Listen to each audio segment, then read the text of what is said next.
Well, it is the Extratime.ie esports cup, all in aid of cystic fibrosis Ireland. It's St. Pat's against Shamrock Rovers. St. Pat's under Cian Kelly, Shamrock Rovers controlled by Aaron McEneff. Unfortunately for the Saints, they cannot march into the semi-finals. Cian has lost his opening two games, so he can't make the top two. But Shamrock Rovers, well, it's still very much up for grabs for them, and they need a result out of this one. Eric Finn is with me. Eric, Cian Kelly was a late addition to this competition, and we're really, really grateful for him for just jumping in like he did, because it was tough and it kind of basically proved his undoing. But he can really affect things, and we've seen enough from him to suggest that he can get a result, and he's attacking early here, but it's well saved by Manus. Eric Finn, of course, a professional FIFA player, with me as always. Eric, Cian can certainly get a result or two, can't he? Yeah, I agree. I think the coming in late really affected his kind of game management, I guess you could say, because some players really grew into themselves, Tyreek Wilson and Ronan Coughlin being two specific mentions. But I think if he had a little bit more time to prepare for it, he would have been better off. But he has done a good job, and he showed he's a decent FIFA player, and hopefully he can get a result today and kind of, crush the dreams of Shamrock Rovers and Aaron McEneff. That's a good shot. That's a very, very good save. And Clark isn't too happy with his defence, but I imagine he's happy with himself for that save. Granted, at the cost of a corner, which will be taken by Jack Byrne.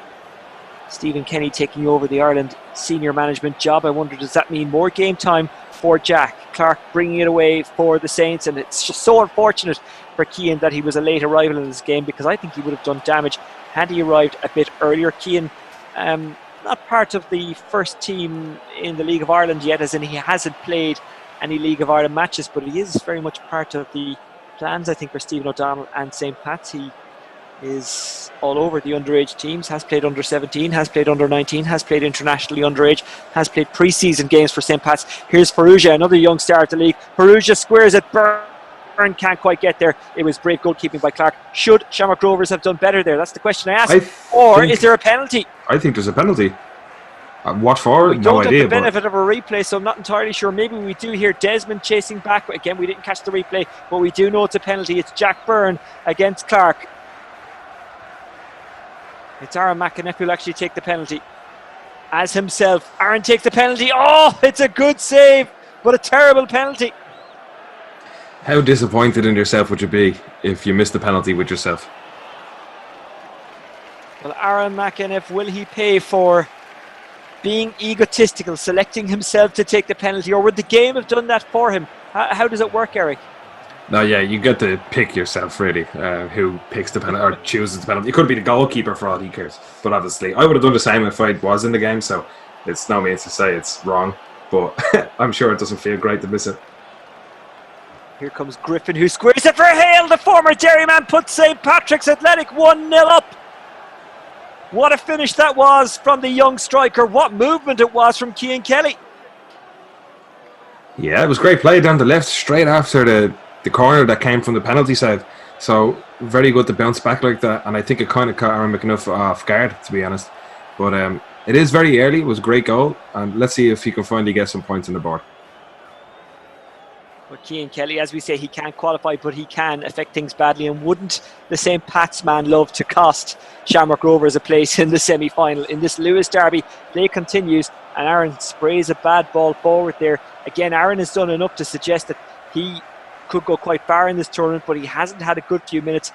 Granted, Eric, like you say, we'd all select ourselves to take a penalty if we could in FIFA, and Aaron didn't do anything different to what we'd all do. This is where you answer the question, Eric. Sorry, that was the question. Sorry, I was too focused on the game. Could you repeat it for me? I'm a FIFA player. I love to watch FIFA. I'm sorry. Yes, but you're supposed to be commentating on it as well as watching it. Listen, we forgive you of that. In fairness to you, I kind of phrased it as more of a statement than a question. Now, can St. Pat's make a statement? King is on the ball. King trying to find Benson inside. Benson goes back outside to King. King is dispossessed by Ronan Finn, formerly of Dundalk. Went on two big European adventures with League of Ireland clubs, both Dundalk and Shamrock Rovers. King trying to press forward again. Now he's throwing the ball in. It's intercepted by Graham Burke. Graham Burke bringing it down the wing, drags it back but gives it away to Benson. Benson inside to Markey. Now it's Hale. What can Pats do here? Hale looking for options, finds one of Benson. Benson looks to square back to Hale, but he's dispossessed. Now it's Lennon, the young midfielder. Griffin. King slides it into the path of Hale. Hale with his back to goal. Hale looking for some space. Finn does really well. Hale back on it. Lennon inside to King. Good save by Manus. So to answer your earlier question, apologies for that, O'Shea. But yeah, I think they really could do some damage here, especially in this game. Unfortunately, he can't get through. But I think if we were to do another cup, he could do really well. Here's Markey. Oh, that's a bad ball. What happened there? What went wrong for Cian? Basically, I think he just tried to rush it into the box. I think if he stood on the ball for a few seconds and let Aaron McEneff and his defenders press him just for a second, he might be able to pick a few holes out. Markey, lovely skill, but he's dispossessed. Here's Hale. Former Crusaders man looking for a way through. Hale muscles the Rovers defender off the ball, then backheels it beautifully to Clark. Dean Clark is dispossessed, and Farrugia doesn't use his pace to run it. He just uses his passing ability to find the nearest hoops jersey. They're really good at this. They're really good at breaking from the back. Here is Green, who's got pace. Green into the path of Byrne. Byrne back to Green. Green looking to slalom it to McEneff. McEneff makes up for his penalty with a beautiful finish. It's 1-1. Yeah, that was great play, I must say. It was just nice fluid football down the left and then slid it past into the right for Aaron McEneff, who does have a lovely finish, a finesse shot as we call them, into the near corner. But yeah, so all's game on now, and I can't really wait to see how this goes. How did he make that shot? Because it looked like, as you say, a finesse finish, but I'm sure that's quite hard to do on the controls. It's actually not too bad. It's only like there's a bumper, R1 or RB on the whichever controller, whichever console. Green! Oh, very good save. It goes loose. Pats get it away. Remember, a draw probably not enough for Aaron McEneff. It does keep it alive, but it would certainly put Sligo Rovers and Ronan Coughlin in a favourable position to go through. Danny Grant currently top of the group on 8 points, but as it stands, I don't think it's even guaranteed that he'll go through. So much happening still in Group 2. It's not done and dusted yet. Remember, all of the money raised through your donations going to the Cystic Fibrosis Foundation. And tomorrow, Friday, was supposed to be 65 roses there. Was it today, Thursday? I'm not sure. Either way, that can't happen, so they do need your funds. Clark, looking to find a way through. Clark's way is blocked. That's really good defending by Lafferty. Lafferty on the break. Has a runner in front of him. That's Farrugia. Farrugia with Lennon stuck to him. Good tackle by Lennon. Good work by Cian Kelly. And St. Pat's stopping that Rovers attack. Yeah, it was a very dangerous challenge, actually, because if he didn't end up getting the ball, which it was very marginal, whether he's going to make it or not, if he didn't, it was just kind of, it was going to be left as a free, clear chance at goal for sure, but it was a very good tackle. Forward it goes to Hale, who's completely isolated. It's him against 4 Shamrock Rovers defenders, and he actually does quite well.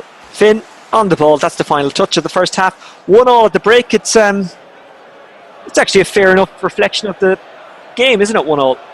Yeah, so far I think it's been very end to end, and I really think either of these players could really take it home, and it really matters because of the fact that Shamrock Rovers and Aaron McEneff need this then to maybe go on further in the competition. Now he has everything it takes to qualify for the semi-finals, but Cian Kelly won't give up that easily, and he will make a tough game of it.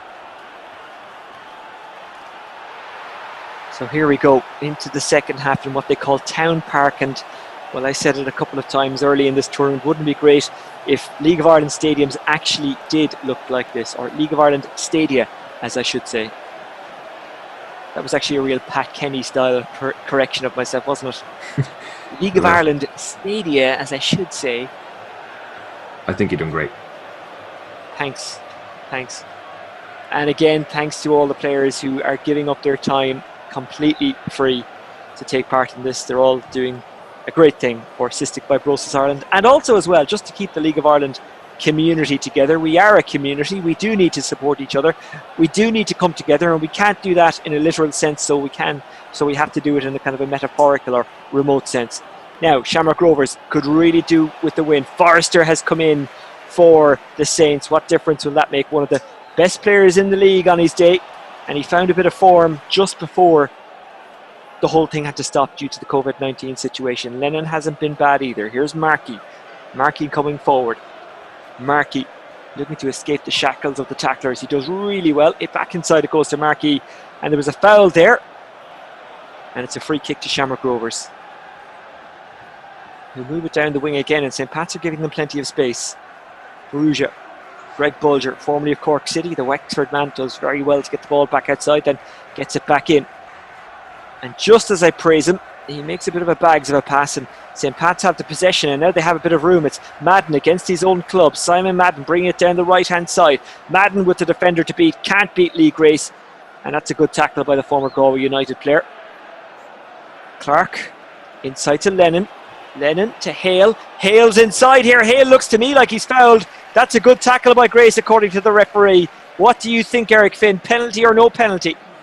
Yeah, I'd probably say penalty. He was all over him. You know, it only takes a football fan to realise that. But unfortunately, whichever algorithm they use in EA Sports, FIFA's titles, it doesn't really allow for, you know, dragging someone down. You know, if you do drag somebody down holding the B or circle button, you get away with it scot-free, usually in the box. If it's outside the box, you get a free kick. But if it's inside the box, nothing's made of it. Shane Griffin, the former Cork City defender, getting across there to give away the corner, which Rovers do nothing with. I have to say, I thought it was an absolute stonewall penalty. And that could be a big decision in the context of this game and indeed this group. I think the last two penalties we've seen in this competition have both been missed, actually. So I wonder, would that have made a hat-trick of missed penalties, or could somebody finally break the curse?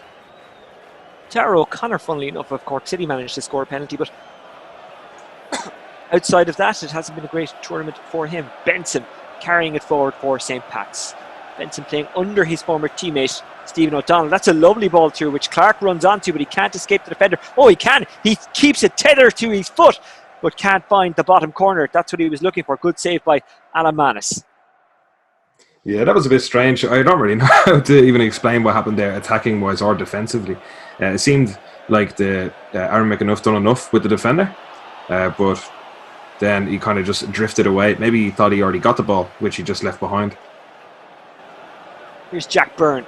Lovely ball to Burke. He's dispossessed brilliantly by Forrester. You wonder what he's doing back there. Forward it goes to Hale. Hale inside to Markey. Lopez gets across the Cape Verde Island International. Jack Byrne has options. Dinks it forward. Green tries to control it. Desmond's there to cut it out. Desmond to Griffin. Shane Griffin spent a couple of seasons at Cork City. 3 in fact. Had a good haul of success with them as well. Won a league and FAI Cup titles. Here's King. King down the wing trying to escape McEneff. King still going. Can't get it away from Finn, or can't get it past Finn. Now he's trying to go past Finn. Finn does brilliantly to dispossess him and passes it inside the box. That's dangerous, but Shamrock Rovers are so confident with their passing. They don't fear doing that. Here's Green. It's 3-on-2 in favour of Pats inside. Green brings it in. Green pulls it back to Byrne. Oh, that's a wonderful goal. Jack Byrne makes it Shamrock Rovers 2, St. Pat's 1, and that could be a major moment in the Extratime.ie esports cup. Yeah, that's a very good finish and very good play going down the right-hand side. It's what I would consider anyway in FIFA 20. It's the over-reliable run down the line, cut back for somebody inside it. Usually, 9 out of 10 times it's a goal. Green is known to cut it back to, so he's going to have to go for it himself. He wasn't far away. So yeah, now it's 2-1 Shamrock Rovers. This could be huge for them for furthering into the competition, if only they can hold out, which Cian Kelly won't do lightly. So it would mean Danny Grant would be on 8 points, the Bohemians man, top of the group as we speak. I think Sligo Rovers would be on 7 points with 1 game to play. That's against Shamrock Rovers, and Shamrock Rovers would be on 5 points with a game to play against Sligo. So an exciting finish. Effectively, Sligo against Shamrock Rovers will be a playoff for the semi-final spot. Effectively a quarter-final. Unless Cian Kelly can do something here to make it interesting and to cause us to take our calculators out for the semi-final spots, depending on whether or not the teams finish level on points. There's an awful lot going on. My head is fried, so I'll just concentrate on the play, which is exactly what Benson is doing. But then he's dispossessed by Griffin. Or, I beg your pardon, he wasn't dispossessed by Griffin, he was dispossessed by a Rovers player. Didn't quite catch who. Roll back. Here's McEneff. All Rovers have to do is keep the ball, but they've given it away cheaply. Hale, who's a long way from the Rovers goal, dispossessed. Grace. This is good work. Rovers cutting St. Pat's apart. They're in behind. It's dragged wide by Jack Byrne. And changes are being made. Yeah, I can see Cian Kelly going back to the way he played the game in the first game that he had in the group, and that's a little bit more frantic and really dying to get the ball back, but he's almost trying and pushing too far ahead. He is only one goal behind, and if he does want to at least get a point on the board, I think he will have to kind of slow down and stop going so direct, I think, for the ball. Now, he is a good player, and we know that. We've seen that, but I think he will need to slow it down a tad if he does want to get the goal, because moving at the pace he is right now probably won't suffice to a goal. And Brandon Kavanagh has come in for Neil Ferrugia. Benson shoots straight at the goalkeeper. More than capable of scoring in those situations. Maybe, just maybe, he needed a bit more support. Was there anything much Cian could do there to get that support to Benson? See, usually in that position, if you're going down the line, you can kind of stand on the ball, and the defender usually runs past you then. And when the defender runs past you, you have the option of maybe cutting it back. That's probably the best thing to do on the wings around this time. Green! Good save by Clark. Might have been going wide anyway, but he couldn't take the chance. What? Oh, it's a penalty, and I don't know why. It's Jack Byrne. Aaron hasn't selected himself this time around. Remember, he missed as himself in the first half. This to secure it for Rovers. Jack Byrne, it's another save from Clark. And how much credit was Cian Kelly take for that? I feel like he's been very unlucky with that penalty. Maybe even the second one or the first one as well. That's a hat-trick of missed penalties now in the last 2 around games. The box, Burke shows way too much of that. But then Shamrock Rovers get it back. Here is Kavanagh. Kavanagh slaloming inside. I'm not sure if that hit the post or the keeper got something on it. Either way, Rovers were unlucky. What about Cian and the 2 penalty saves? How much credit must he take for those? Is he in control of the goalkeeper in those situations? Yeah, you get to pick which side you try and save, like on the goal, and you can even stay down the middle if you prefer. But yeah, fair play to him. I'm not great at saving penalties myself, but yeah, he saved both of them. Fair play, and hopefully now he can get some last sort of push going so he can get maybe even a goal. Cian has been so unlucky. Here is Lopez. Takes a bit of a deflection, and Clark is brave. Someday, maybe we'll find out what that penalty was for. I'm not really sure. Here is Green, who was so instrumental in helping Galway United stay up a couple of years ago, but he's dispossessed. That was back in 2009, a long time ago. Shamrock Rovers have got the win. They craved the win. They need it. Cian Kelly unlucky again, but this really does keep things interesting in Group 2 of the Extratime.ie esports cup in aid of cystic fibrosis Ireland. You'd have to say that maybe again Cian was unlucky, but it's probably fair enough that Aaron McEneff and Shamrock Rovers have got the win.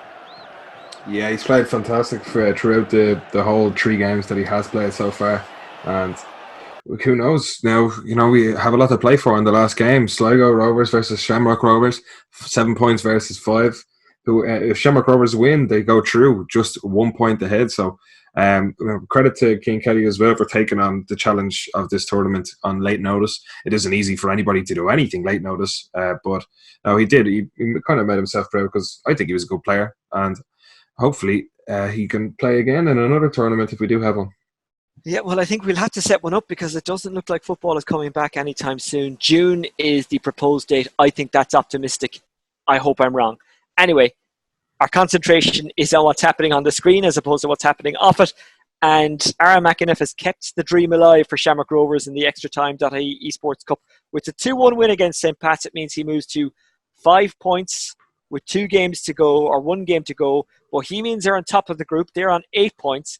Sligo and Shamrock Rovers are second and third, because Sligo are on 7 points. Shamrock Rovers are on 5. So Danny Grant is through. Bohemians are through to the semi-finals. They join Waterford and Dundalk. Daniel Kelly controlling Dundalk. Tariq Wilson controlling Waterford.